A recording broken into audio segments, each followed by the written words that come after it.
Magandang tanghali, Pilipinas. Umpisahan po natin ang press briefing ngayon sa pamamagitan po ng ating COVID-19 update. Meron na po tayong 32,845 na aktibong kaso ng COVID.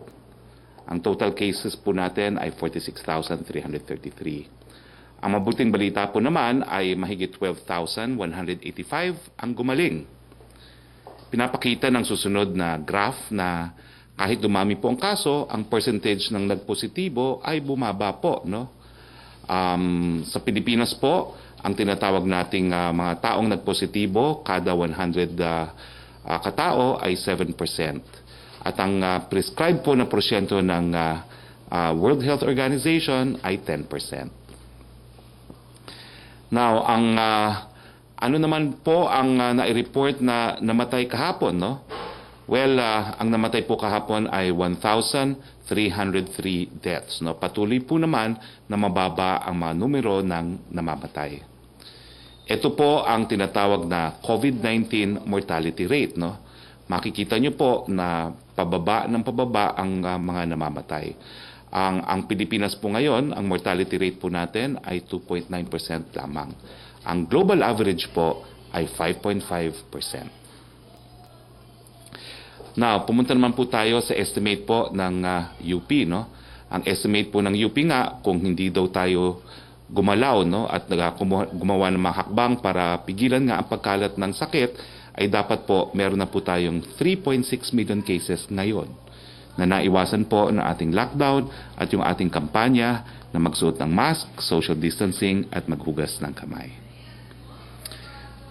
Ito naman po ang yung naging epekto ng ECQ. No? Nung tayo po ay nag-lockdown sa ECQ, nabigyan po tayo ng panahon para mapalakas po natin ang ating tinatawag na health system capacity. Nakikita po natin sa infographics, unang-una, no? Yung ating lab testing capacity. Nagsimula po tayo ng iisa lamang laboratorio.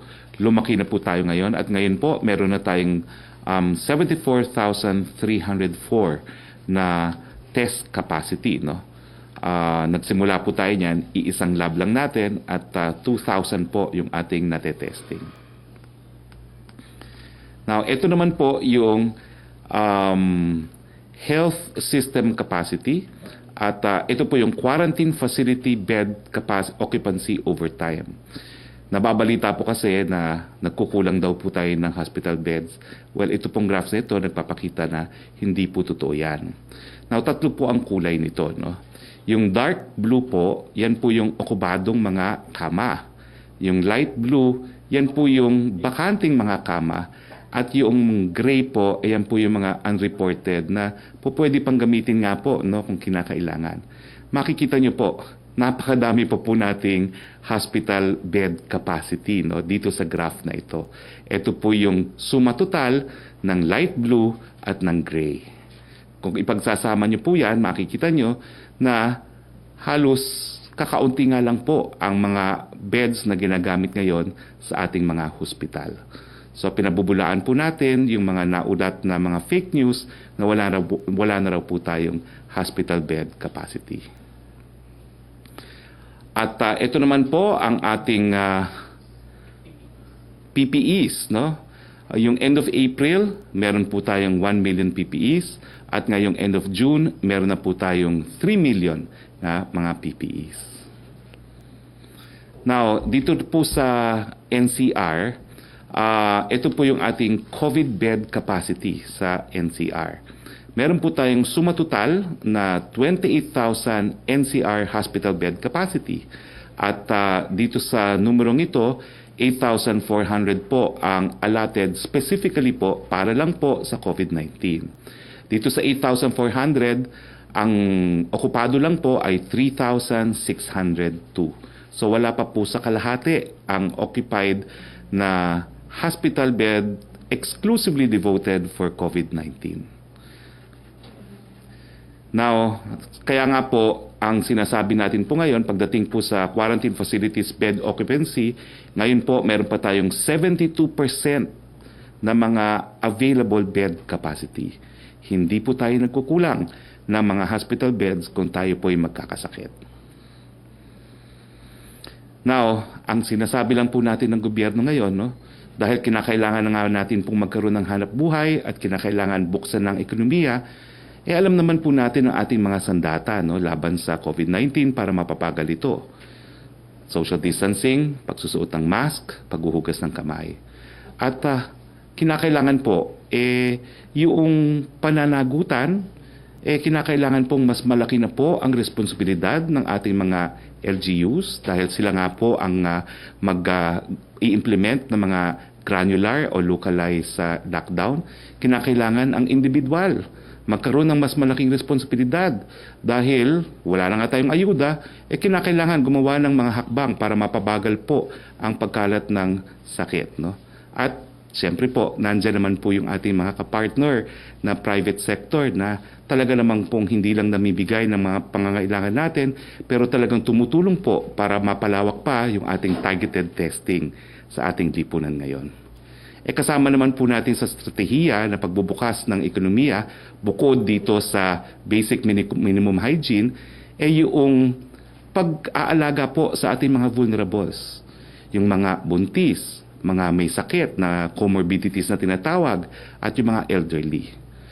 Kung ang mga vulnerables po ay mananatili sa tahanan, kung lahat tayo ay mag-observe ng minimum health standards, at kung ipagpapatuloy ng mga lokal na pamahalaan ang localized or granular lockdowns, pwede po talaga natin buksan ang ekonomiya, pwede na tayo maghanap buhay, at mapapababa rin po natin ang mga namamatay na dahil po sa sakit ng COVID-19.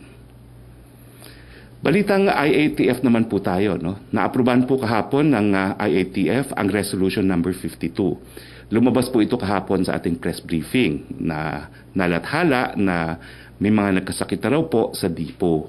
At dahil dito po, inaprubahan po ng IATF yung rekomendasyon ng DOTR na suspendihin muna po ang operation ng MRT-3 sa loob po ng 5 araw simula po ngayong araw nito.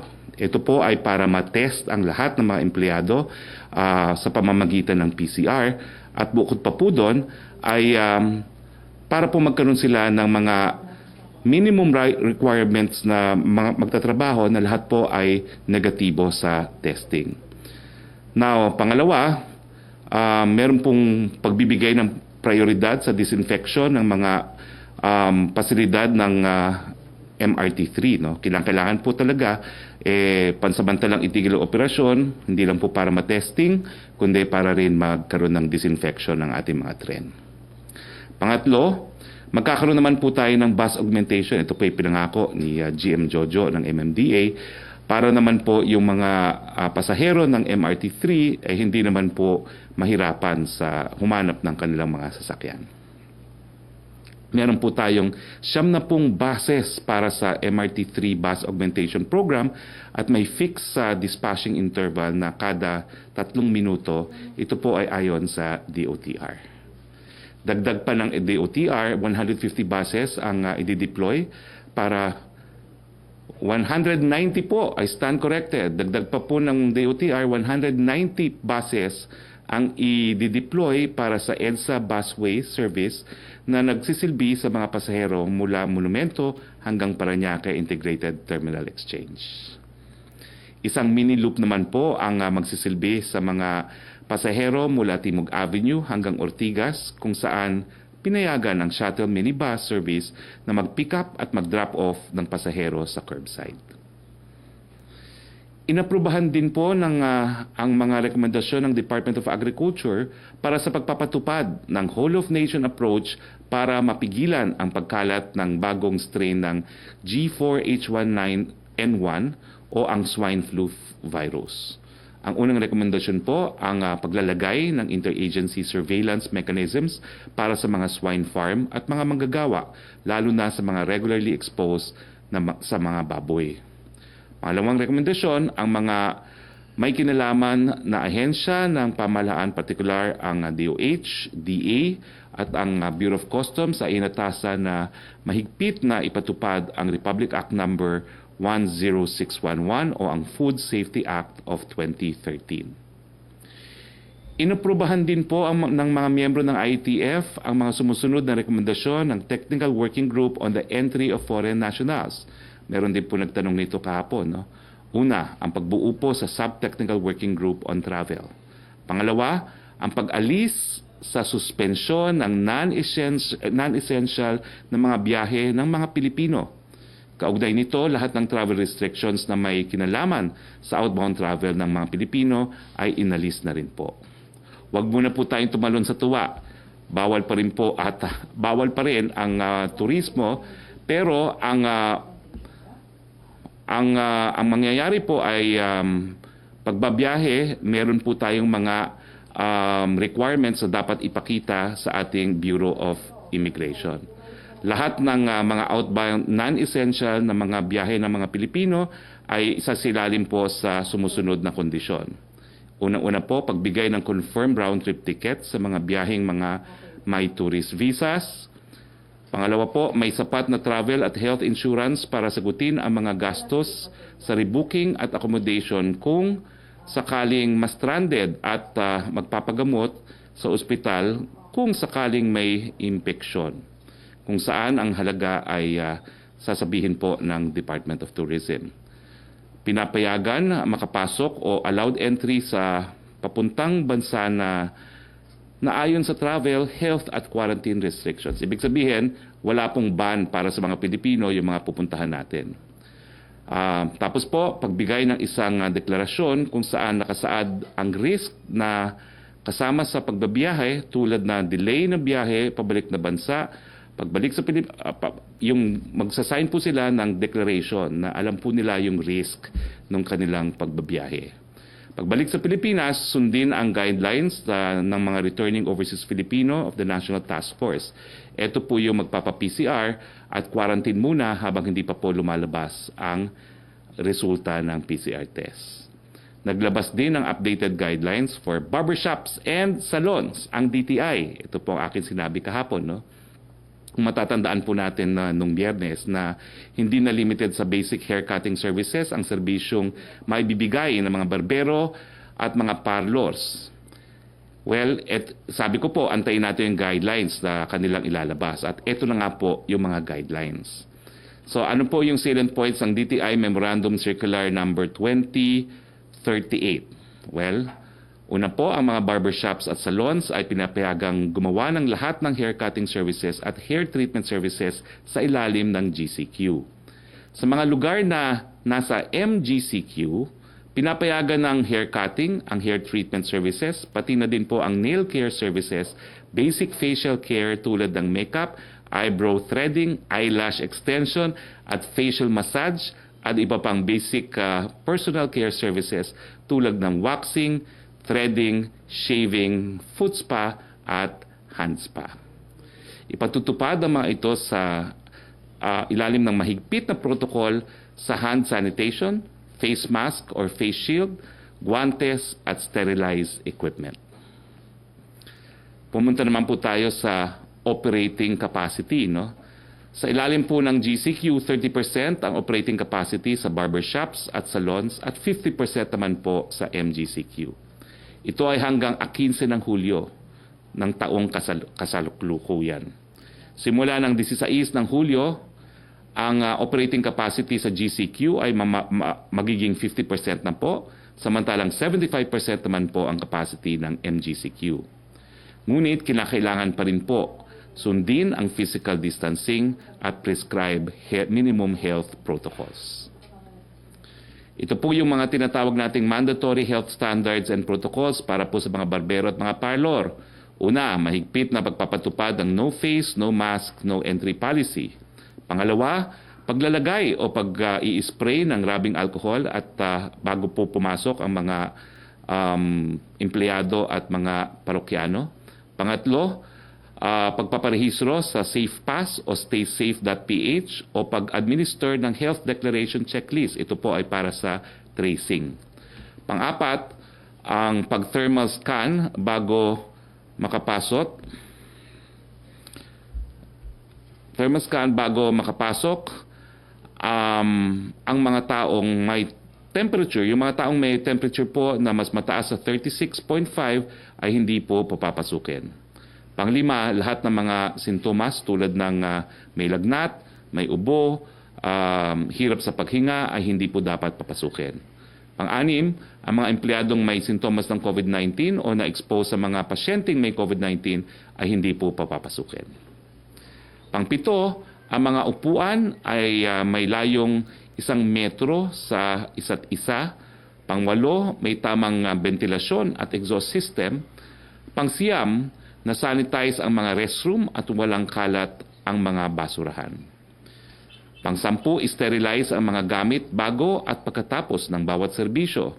Pang-11, hindi pinapayagang pumasok na may kasama unless absolutely necessary. Okay, meron lang po akong dagdag, no?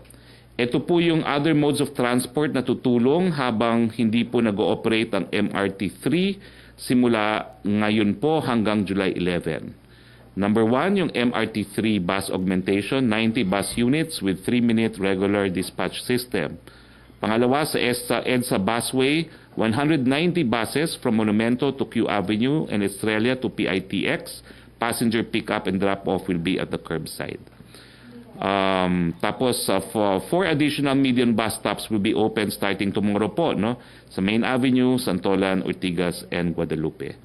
Tapos, Timog to Ortigas mini loop, magkakaroon po ng pick-up and drop-off at the curbside. Okay, I hope nalinaw po natin yung bagay na yan. So, simulan na po natin ngayon ang ating open forum. Parang palagi atang buena mano si Joyce Balancio ng ABS-CBN. So, buena mano, Joyce. Yes po, good afternoon po, Secretary Roque. According po sa Johns Hopkins Coronavirus Resource Center, with the additional 2,900 cases natin recorded kahapon, ang Pilipinas na daw po ang pangalawa sa Southeast Asia with the most number of COVID cases. Is this a cause of concern for the government, and will the IATF be implementing adjustment or changes sa mga sistema natin ngayon? Alam ko po paulit-ulit na natin pinapaalala yung minimum health standards, yung health protocols, yung localized lockdowns, but still we see large numbers of reported COVID cases. Can we expect drastic adjustments or changes po before July 15? Kasi medyo matagal po yung July 15. Well, gaya ng nasabi ko na po kanina, no? Hindi na po nakapagtatakay ang pagtaas ng kaso ng COVID habang wala pa pong bakuna, habang wala pa pong gamot. Pero mabuting balita naman po, karamihan po talaga na aktibong kaso ay mild or asymptomatic. At ang binabantayan po natin yung magkakasakit ng severe or critical, at sinisiguro po natin na sapat ang kakayahan natin na bigyan sila ng lunas, no? Yan po yung critical care capacity na sinasabi natin. So sa akin po, wala naman pong dahilan para mabahala. Kinakailangan lang po talaga ipatupad natin yung siguradong mga armas natin laban sa COVID-19, na gaya ng sinabi mo, wearing of mask, social distancing, and paghuhugas ng kamay, at pananatiling malusog. So importante rin po na alam na natin sa karanasan ng ibang bansa na ang talagang namamatay ng napakarami ay yung mga vulnerable groups, mga matatanda, mga seniors, mga buntis at mga kabataan at may mga sakit, no? So itong mga vulnerable populations, kung ayaw po nating masama sa datos ng mga namatay, manatili po tayo sa ating mga tahanan. At wag naman po tayo mag-alala dahil kahapon po nag-meeting kami ng mga mayors ng Metro Manila. Alam naman po nila kung nasan yung mga areas na nagiging marami na naman ang kaso ng COVID-19, at aktibo po nilang sinasarado to sang-ayon po sa ating pulisiya na instead of community lockdowns, magkakaroon po tayo ng localized and granular lockdowns. So siguro yan po yung malaking pagbabago sa ating strategiya, no? Yung sinabi ko kanina na kinakailangan mas aktibo na ngayon ng LGUs dahil sila na magpapatupad ng localized lockdowns. Mas aktibo na po ngayon ng pribadong sektor, yung ating mga employers, ipatest na po natin ang ating mga empleyado, at ang gobyerno naman po gumagawa ng lahat ng hakbang para mapalawak yung ating testing, tracing, treating, isolation capacity, at siyempre yung pangangalaga po sa vulnerables. Yan po yung ating strategiya. Apo. Ang Quezon City Government Secretary, the LGU noted na yung increase in numbers po sa syudad ay dahil daw po sa unauthorized activities gaya daw po ng mga budel fights, videoke sessions, birthday parties. Any reaction from the palace, sir, and perhaps reminder kasi nakikita na nga natin tumataas na number and yet may mga reported incidents pa po na ganito. Kaya nga po sa ating bagong strategiya, binibigyan din natin ng mas malaking responsibilidad na mga individual. Nasa kamay niya na po ang mangyayari sa inyong kalusugan. No? Talaga pong yung mga budel fights, yung mga pagtitipon, sure recipe po yan sa pagkakasakit. At bagamat konti ang namamatay, baka malasin kayo at masama kayo sa datos. Wag naman po sana. So panawagan po, tayo po ang naghahawak ng susi sa ating kalusugan. At siguro po pagdating naman sa gobyerno, magpapatuloy pa rin yung mas aktibong pag-i-implement po ng pagbabawal sa pagtipon-tipon. Hinihingi lang po natin ang kooperasyon ng lahat. Dahil kaya naman dapat talagang ipatupad yung mga ordinansya laban po sa mga pagtipon-tipon ay dahil nga po dumadami rin ang mga kaso. Last na lang po from me, Secretary. Yung team po ni Director Joyce Bernal, they went to Sagada to supposedly shoot for a video footage for SONA. And they were given authorization letter naman po from no less than Malacañang Presidential Broadcast Staff, RTVM. But they were rejected by the Sagada LGU because of their policy of non-entry of non-residents po ng Sagada to prevent virus from coming in. May panawagan po ba ang Malacañang sa Sagada LGU? And iduktong ko na rin po, no, since you've mentioned that we will be expecting a public address from President Duterte from Davao City today. Until when po mananatili si Pangulo Duterte sa Davao City and will he be having some activities there po? Well, dun sa tanong mong una, rinispeto naman po ni Joyce Bernal at ng RTVM ang desisyon ng Sagada. Iniulit ko po, meron naman pong health certificate at travel authority po si Joyce Bernal at yung mga kasama niya. No? Pero nung hindi sila pinapasok, di naman po sila nagpumilit, umuwi na lang po sila. No? Yan po yung una. No? Ang pangalawa po, magtatalumpati nga po at magmimensahe ang Presidente galing sa Davao. Ang inaasahan ko po ay for the rest of the week, nandun po si Presidente. Ang susunod pong press briefing sa Webes ay galing po sa Davao.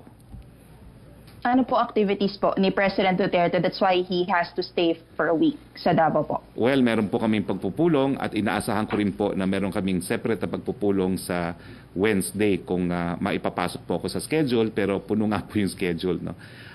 But I will give you an update po on the President's schedule. Siguro po pagdating na ng Davao dahil paalis naman po kami right after this press briefing. Thank you, Secretary. Thank you very much, Joyce. Yusek Roque, please. Good afternoon, Secretary. Tanong mula kay Francis Wakefield ng Daily Tribune. Natanong na po ni Joyce about yung visit po ni Direct Joyce Bernal sa Sagada. Yung second question po niya, you said earlier that President Rodrigo Duterte will address Nation Tuesday night. Ano po yung ina-expect na magiging laman ng kanya address? Will he also be joined by other members of the cabinet, IATF? Sino-sino daw po sila? Well, inaasahan po natin na magre-report muli sa bayan ang ating Chief Implementer, Secretary Galvez. Si Secretary Duque po magre-report din po. At kasama rin po si Secretary Anyo na magre-report din. At si Secretary Lorenzana po. No? At ang iyong abang lingkod po. No? So, yun naman po yung usual na nag-uulat sa bayan kapag nag-uulat sa bayan din po ating Presidente. From Hannah Sancho ng SMNI, inaasahan na magiging desisyon ng Kamara sa ABS-CBN franchise hearing ngayong linggo. Ano po ang nais iparating na mensahe ng palasyo sa mga mambabatas na boboto kaugnay nito matapos yung ilang hearing na isinagawa sa Kongreso? Nasabi ko na po yan at talaga naman ang posisyon po ng Presidente, neutral po siya pagdating sa ABS-CBN. Humingi na po ng tawad sa kanya, pinatawad na niya, neutral po siya, vote according to your conscience. Thank you very much. Yusek, si Maricel Halili po ng TV5. Hi sir, magandang hapon po. Sir, follow-up lang po dun sa study ng Johns Hopkins na number 2 yung Philippines sa Southeast Asia. Do you think this time it's a fair assessment na pumapangalawa tayo sa Indonesia. And aside from this, sir, you mentioned kasi last week that we are winning the battle against COVID, especially hindi natin na-meet yung 40,000 na target or na prediction rather ng UP. But then they have another prediction, 60,000 by July and 100,000 by August. So ano po yung tingin niyo Lilinawin ko dito, po, sir? naniniwala pa rin po ako at nais ko maniwala na tayo po'y nagwawagi pa rin. No? Dahil nga po napababa natin ang mga namamatay sa sakit na ito, napababa natin yung pagkalat ng sakit na ito, nag-plateau po tayo at 7 days. Sana po mas mapahaba pa natin yung ating case doubling rate. No? At siyempre po yung positivity rate na pinakita natin, no? 6 to 7% lang po ang nagpa-positive for every 100,000 na tinitest natin. At napakalaki pa po ng ating capacity to provide hospital services dun sa mga magkakasakit. So, I will always say we are winning against COVID-19. Siguro po dun sa mga ayaw maniwalang nananalo tayo, sige po, kasa sa inyong mga personal na paninindigan, tanggapin nyo po yon. Pero habang hindi po namamatay ang tao, habang meron po tayong kapasidad na magbigay ng medical na lunas sa mga nagkakasakit, hindi ko po matatanggap na tayo po'y hindi nananalo dito sa sakit na ito. Pasensya na po dahil nakikita naman natin ang datos. Hindi po tayo nag-iimbento ng datos, pero buhay pa po tayo. Karamihan ng mga nagkakasakit. At sa akin po, dapat ikatuwayan, no, na natuto na po ang ating mga frontliners at nagpapasalamat tayo sa mga frontliners kung anong dapat gawin sa mga nagkakasakit na kritikal. Kaya nga po, gaya ng mga bansang Singapore, bagamat hindi kasing baba ang death rates natin, ay hindi po ganun kalaki ang ating death rate. 2.9% po ang ating death rate kung ikukumpara sa worldwide na 5.5. So sa akin po, pagwawagi po yan. At kung sa tingin nyo po talaga na tayo hindi nagwawagi, sa inyo na po yon. Pero sa akin po, habang kakaunti compared to the rest of the world ang namamatay, nagwawagi pa rin po tayo. And kung talagang hindi nyo matanggap yon, sa inyo na po yon. Sir, yung sa Johns Hopkins po, is it a fair assessment? And yun pong considering the number of cases now in NCR, is NCR back as being the epicenter? Hindi na po uli Cebu? Well, alam niyo yung usaping epicenter sa akin, hindi ko masyado binibigyan ng importansya, which is the epicenter. Di naman tayo nakipag-contest sa Cebu. No? Ang importante nga po, tignan natin yung case doubling rate, mortality rate, hospital bed availability, critical care capacity. No? Now, as to numbers, siguro that's accurate because nagtutugma naman sa numero natin at ang datos naman po ng Johns Hopkins galing din sa ating Department of Health.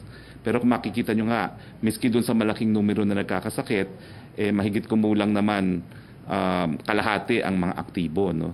At sa aktibo nga, karamihan ay either minor or asymptomatic at kakaunti lang din ang critical or severe.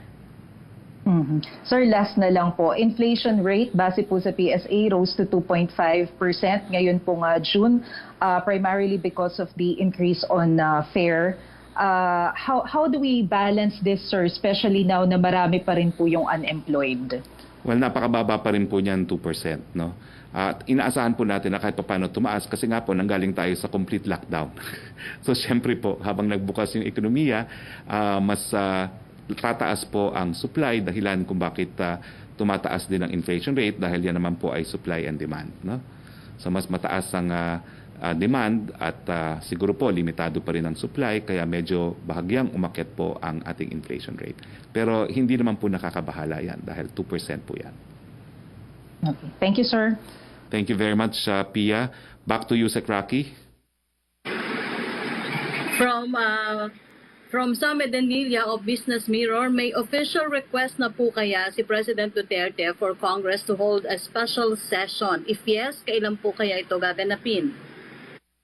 Opo, and I will find out tonight when I meet with the President. Sam, kailan po mag-start ng pag-hire ng additional 50,000 contact tracer ang DILG at magkano po ang budget para dito? Pa rin po, July. Nasabi ko na po yung budget, no? Pero let me get that right on Thursday, no. Pero nasabi ko na po yung budget, pero minimum 50,000 additional contact tracers this month. Huling tanong ni Sama Danilia, may appeal po ba ang Ibon Foundation for the government to realign some of the funds for build projects for the Government Social Amelioration Program o SAP? Meron na po bang BBB projects ang hindi itutuloy or na-defer ang construction because of COVID-19? Ang huling balita ko po kay Secretary Vince Dizon, tuloy naman po ang BBP. Kung meron po mga pagbabago sa plano, it is a matter of reprioritization o yung tinatawag nilang for future release, no? So tuloy naman po yan, subject to reprioritization and for future release.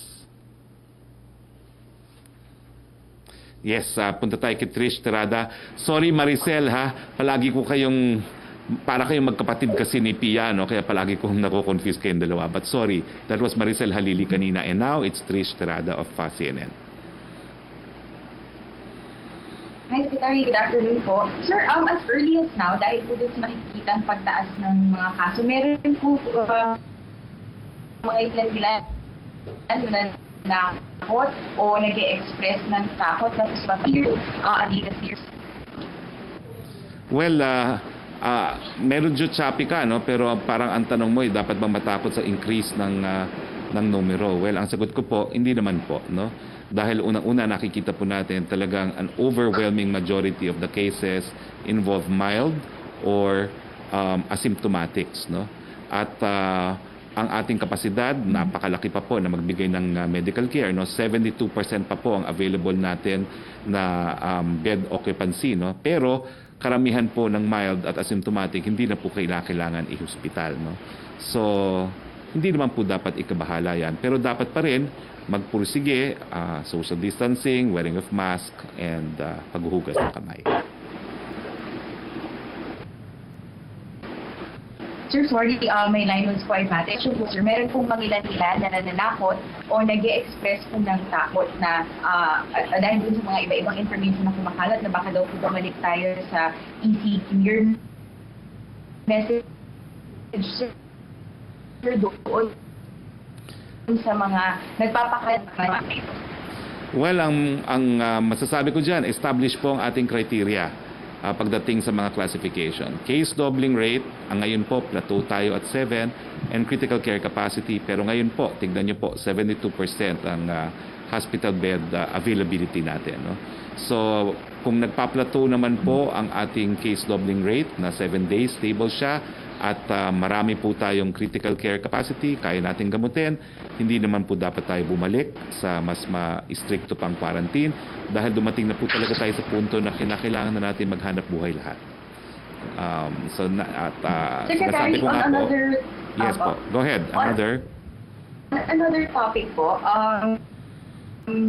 We guys would ask for Malacañang sa pagkakapatay and pagkakalit nitong 15-year-old na babae sa Ilocos Sur involving two policemen. Naturally, sir, it's sparked outrage, marami nagalit, and many have also expressed concern of itong mga policemen. And I think, sir, what's also quite bothering is, aside from dito sa dalawang policemen na nabili, hindi po sila nabigyan ng karampatang tulong when they sought help from the police. Sir, ito po ba ang kaso po, alarming po ba siya? Yung nag-leading behavior from the police nito mga nakaraang araw, considering, sir, lang sabi nga po nababanggit na mas mataas yung sweldo nila ngayon, or is this just a case of bad apples po? Well, I think una-una, no, hayaan muna natin imbestigahan ang pagpatay nito ng NBI. Kapag pulis po ang akusado, NBI po ang nag-iimbestiga para patas po ang investigasyon. So wag po kayong mag-alala. Nagsimula na pong investigasyon, and I will personally communicate with the OIC NBI Director Distor, no, for the details of the investigation. Pero as you can imagine, habang nag-iimbestiga po, wala po ng detalye na po pwedeng mailabas hanggang masampahan po ng kaso ang mga akusado. So, ang tingin ko naman po, marangal po ang PNP by and large. Sila po ay profesional. Siyempre po, sa dami ng mga pulis sa kanilang hanay, siguro po may ilan dyan na bad apple na ganyan sinabi mo. Pero antayin po muna natin ang resulta ng investigasyon ng NBI. Thank you, Secretary. Thank you, Trish. Back to you, Sec. Roque, please. Apo, Secretary, yung tanong po ni Tuesday New ay natanong na po ni Tricia ng CNN. Ito na lang pong tanong ni Vance Fernandez with Presidential Spokesman Harry Roque stating we cannot afford another lockdown. Does this mean the IATF is no longer considering reimposing lockdown restrictions once again if the situation called for it? Well, unang-una, hindi lang po ako nagsabi niyan. Ang presidente na po nagsabi niyan. Ilang beses na po sinabi ng presidente yan, we cannot afford a second wave. No? Kaya nga po, pinag-iingat natin ang lahat. Now, hanggat maaari po, ang nais na natin gawin ngayon ay buksan ng ekonomiya dahil kinakailangan na po talaga ng hanap buhay ng lahat. At meron naman po tayong mga natutunang pamamaraan na habang wala pa pong bakuna, po pwede natin kumbaga mabuhay amidst the threat of COVID-19. Minimum health standards, pagbigay ng proteksyon sa mga vulnerables, at yung pagpapainting po na ating contact, yung ating testing, tracing, and treatment. Okay, Joseph Morong, please. Sir, good afternoon po. Sir, yung munang sa yung non-essential travel abroad, when is this going to start? And paano yan, sir? Kasama dyan ba yung mga nurses na who have pending contracts abroad? Hindi po, kasi hindi po napaprocess pa rin ng POA ang mga papeles ng mga nurses intending to work abroad. No? So that's the answer po. When is it effective? Well, it will be published in the official gazette and there will be 15 days po, after which it becomes effective. So this should be around August? Yes. No? Anyway, sir, yung sa COVID issue, no? You said nagplateau tayo ng 7-day doubling rate. But we had in the past 2 days, 2,000 cases and 2,000 cases.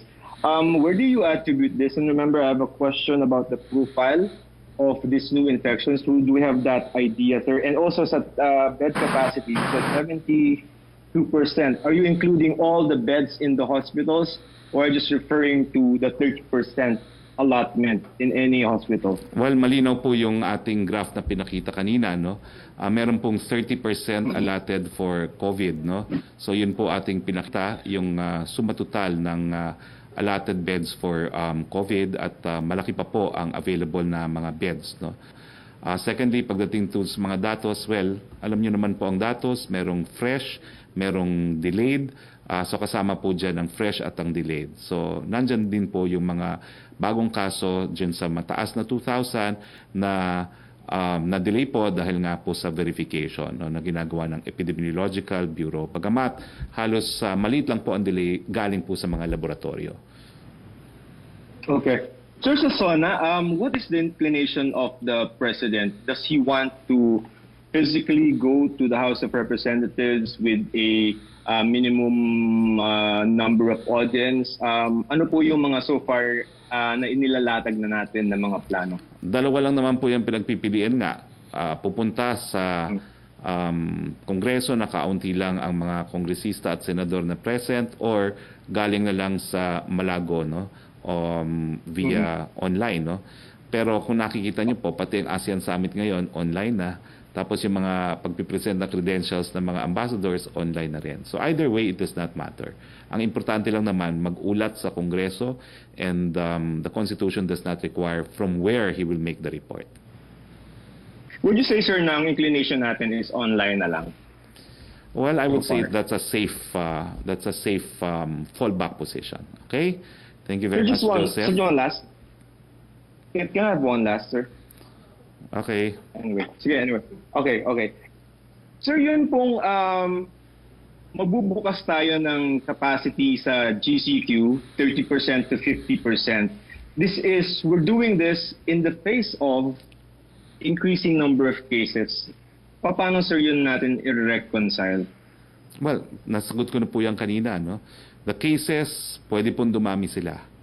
Pero habang pinoprotektahan natin ng vulnerables, habang lahat po tayo nag-observe ng minimum health standards, at habang pinalalawak po natin ang T3 natin, kakayanin po nating mabuhay amidst COVID-19. Yan po ngayon ang dapat natin gawin. No? Some will say kinakailangan nating sayawan ang COVID-19 kasi sa Pilipino, when you have to live with something, sayawan mo na lang. No? Pero yan po ang gagawin natin. No? Sasayawan po natin, we have to deal with COVID-19, we have to resume with our economy, and at the same time, protect our people. Okay, thank you, sir. Thank you very much. Thank you, Joseph. Back to you, Sec. Rocky. Secretary from Jopal Pelenyo of DWIC, maliban po sa ibinigay na subsidy ng pamahalaan, humiling din po ang mga contractual na health workers sa Cebu na baka pwede daw po sila mabigyan ng pagkakataong maregular. Posible po bang pagbigyan ang hiling nilang regularization, lalo na't buhay po nila ang nakataya araw-araw? I take it ang sinasabi niyo po mga government, no? Kasi kapag private naman po yan, decision po yan ng mga pribadong hospital kung magbibigay sila ng regular position. Sa government po, we would need to pass a law either in the budget bill or a separate law for it to create more plantilla positions sa Cebu. Pero I'm sure po, ang mga kongresista na taga Cebu already know this and they know what to do kung kinakailangan magbukas ng additional plantilla for nurses. From Lowell Riquelman of Banat, Pilipinas, news, reaction po ng palasyo sa tanong ni Congresswoman Bernadette Herrera D na maaring kumita na sa bangko ng interes na aabot sa 160 million pesos ang pondo ng SAP na nakadeposito sa loob ng 2 buwan na. Ito po ay nagkakahalaga ng 100 billion pesos. If kumita po ito ng ganong kalaki, she is suggesting na pwede po bang idagdag na tulong at ayuda that could benefit another 20,000 beneficiary. Thank you po sa suggestion ng ating matalik na kaibigan si Kong BH. No? Pero ang totoo po niyan, alam naman ni Kong BH na kapag ang Kongreso ay nag-alat ng pondo, hindi physically binibigay ang pera sa line agencies to implement it. Ang binibigay po ay notice of cash allotment. Ang pera po nasa Treasury pa rin. So kung meron pong interest yan, sa Treasury po yan. Now, ayon po sa ating batas, lahat po ng kita ng Treasury ay pupunta po sa General Fund at kinakailangan pa rin po ang Kongreso maglaan ng kinitang pondo para for a specific purpose. Dahil nga po sa saligang batas, hindi po pwede gastusin ang pondo ng bayan na walang batas po na binuo ng representante ng taong bayan. Mula pa rin kay Lowell, May 27 pa daw po inutos ng palasyo sa pamagitan nyo as spokes ang distribution ng SAP almost 2 months after. Hindi pa rin daw po ganun karami ang nabibigyan ng ayuda. Taliwas ito sa layunin ng relief agad up na mapabilis ang distribution at mukhang ito pa ang nagiging cause of delay sa distribution. Ay nako, sa tingin ko po, mas mabuti na tayo po ay gumamit ng teknolohiya, no?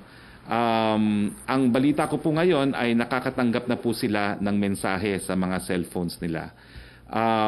Meron po tayong larawan na ipapakita kung ano yung mensahe na matatanggap ng beneficiaries ng second tranche ng SAP, no, sa kanilang mga cellphone. No.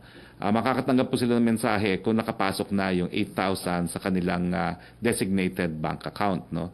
So, kaunting pasensya lang po at nagpapaumanhin po. Pero tingin ko naman, mas maganda na ginamit natin ang teknolohiya. Malay natin sa mga susunod na mga buwan, yung mga sang-ayon sa ating stimulus package, baka kinakailangan na naman tayo magbigay ng ayuda sa taong bayan, mabuti nang nandito na itong teknolohiyang ito para magamit natin. No? So, wag po kayo mag-alala. Mas mabilis naman po ang proseso kapag gumana na nga po yung kanilang electronic transfers. Pero paumanhin din po. Thank you. Punta naman tayo kay Melo Acuña. Magandang araw po, Secretary. Gaano na po kaligtas ang ating information communication technology facilities upang maiwasan ang potential ng hacking? Dahil sa dinadaan na rin natin sa mga ganitong paraan yung ating pagbibigay ng amelioration sa ating mga kababayan. Well, ginagamit po natin ng established companies, no, na in the business of remittance. So inaasahan po natin na ang kanilang mga computer systems are well protected, otherwise po sila mismo ang malulugi. Hindi po nagbuo ng bagong kumpanya ang gobyerno, ginagamit na po natin ng mga existing companies, no. So we trust po that being in the private sector, they will take steps to protect their computer systems. Ito po ngayon sa screen, pina-flash po natin yung matatanggap na mensahe galing po sa DSWD kung available na yung ayuda nila. Ganyan po yung matatanggap nila. At meron naman pong ilang nakatanggap na. No? Pinaplansya lang po ng husto. Ganyan po yung mensahe na Okay. mabubuhay nyo. Okay? Yes po. Mabuti Next po naman question. kung gano'n. May pahabol po ako.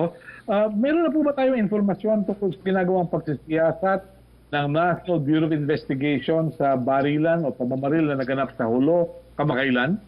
Meron po. Kompleto po ang status report na pinararating ng NBI kay Presidente, pero hindi pa po yan po pwedeng isiwalat dahil it's an ongoing criminal investigation. Opo, may pahabol sa akin, pinadala lang dito. Doon daw po sa mga OFWs na walang trabaho ngayon, ano raw pong imumungkahin ninyong hanap buhay ang para sa kanila? Salamat po. Meron pong pautang at livelihood program ang OWA mismo. Meron pong mga livelihood program at pautang din ang Department of Agriculture, ang Department of Trade and Industry, at meron din po tayong mga microfinance livelihood entities na po pwedeng magbigay po ng pondo para sa mga maliliit na negosyo. Okay. Salamat po. Thank you. Salamat, Melo. Back to you, Sec. Rocky. From Chris Jose ng Remate, marami na pong nainip na taga National Capital Region na matanggap yung second tranche ng mahalaan sa ilalim po ng SAP. Mayorya po ang tanong ng mga ito kung may hihintayin pa ba sila sa second tranche na ayuda mula po sa gobyerno. Pero pinaplansya pa po, pero malapit na po yan. At dahil nga po electronic, 2 days tapos naman po lahat. But I've answered the question. Thank you po. Hinikayat po ng evangelical churches si Pangulong Duterte na suportahan ang franchise renewal ng ABS-CBN Corporation. Ang apela po nila kay Pangulong Duterte, ibigay nito ang kanyang crucial support para sa renewal ng prangkisa ng media firm. Sinabi po ni PCEC National Director Bishop Noel Pantoja na naipakita naman daw po sa pagdinig ng Kongreso na ABS-CBN sa usap-usapan. Mapagbibigyan po kaya ng Pangulo ang apela na ito ng Philippine Council of Evangelical Churches. Kasama ko po sa aking online Bible study si Bishop Pantojo. So Bishop, siguro po i-address po natin ang appeal sa Kongreso kasi decision po yan ng Kongreso. Ang Presidente naman po sinabi niya, Congress, the members of Congress can vote according to their conscience dahil siya po ay neutral. Yan po si Presidential Spokesperson Harry Roque para sa Palace Jill, Briefing natanong at na para rin po ng ibigay sa ibang atin yung kasamahan mahalagang natin. puntos. Tanong po ni nasa linya. Catherine Valente ng Manila Times. More than 200 scientists from over 30 countries say there is evidence that coronavirus in smaller particles in the air can infect people. Sapat po bang ating health protocols and quarantine measures to further prevent the spread of the disease? Kung airborne nga po siya at hindi pa naman binibigyan ng kumpirmasyon niya ng WHO, yung pagsusuot po ng mask, yan po yung pinakamahusay na preventive measure na po pwede natin gawin. At siyempre po, patuloy naman tayo nagpaparami pa ng ating mga Wihilas One centers para yung mga malala at mga seryosong kaso lang po ang pupunta sa ospital. Yung second question po niya, na tanong na rin po kanina na ating makasamahan. Yung third question niya, another petition po was filed by BPO industry employees network before the Supreme Court urging Malacañang to conduct free mass testing, efficient contact tracing and isolation and effective treatment of positive cases. They say this effective and fast conduct of these 3 T's is crucial to keep workers and our community safe from COVID-19. What's the palace take on this? Nakabili na po tayo ng 10 million PCR test kits, 250,000 RPT, rapid test kits, at meron na po tayong 800,000 na na-test sa ating bayan. So 10 million plus 800 plus 2.5, that's 11 million. That's already equivalent to 10% of the population that we seek to test. Mas mataas na po yan sa 2 to 3% na una nating ninais. So, ang sagot ko po dyan, talaga naman pong pinalawak na natin yung targeted testing natin to include 10% of our population. Yung question po ni Chris Jose na sagot niyo rin po about Fabel Pineda, yung 15-year-old na allegedly pinatay ng at ni-rape ng pulis. Yung tanong po ni Arian Meres ng ABS-CBN, has the IATF discussed the guidelines on back riding or angkas? When will this be issued and what are the guidelines? Well, in principle, na-approve po yan, no, ng IATF. Pero yung guidelines, i-issue po yan ng DOTR at saka ng NTF.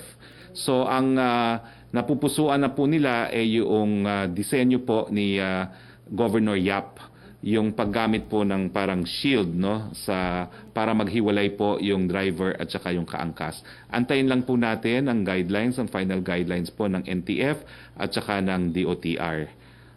But in principle po, basta merong ganong shield na dinisenyo ni Governor Yap, wala pong objection, pinaplansya lang po yung final guidelines.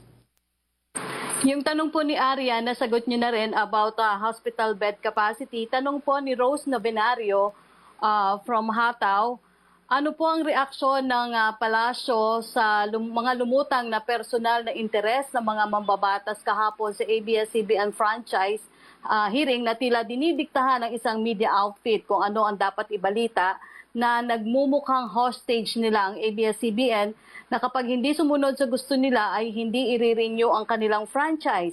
Mas prioridad po ba ng mga kalyado ng palasyo sa Kamara ang issue ng ABS-CBN franchise kaysa magpasa ng batas para magkaroon ng resilient community-based healthcare system sa Pilipinas, lalo na't panahon ng pandemya? Sabi ko nga po, neutral ang presidente pagdating sa ABS-CBN franchise.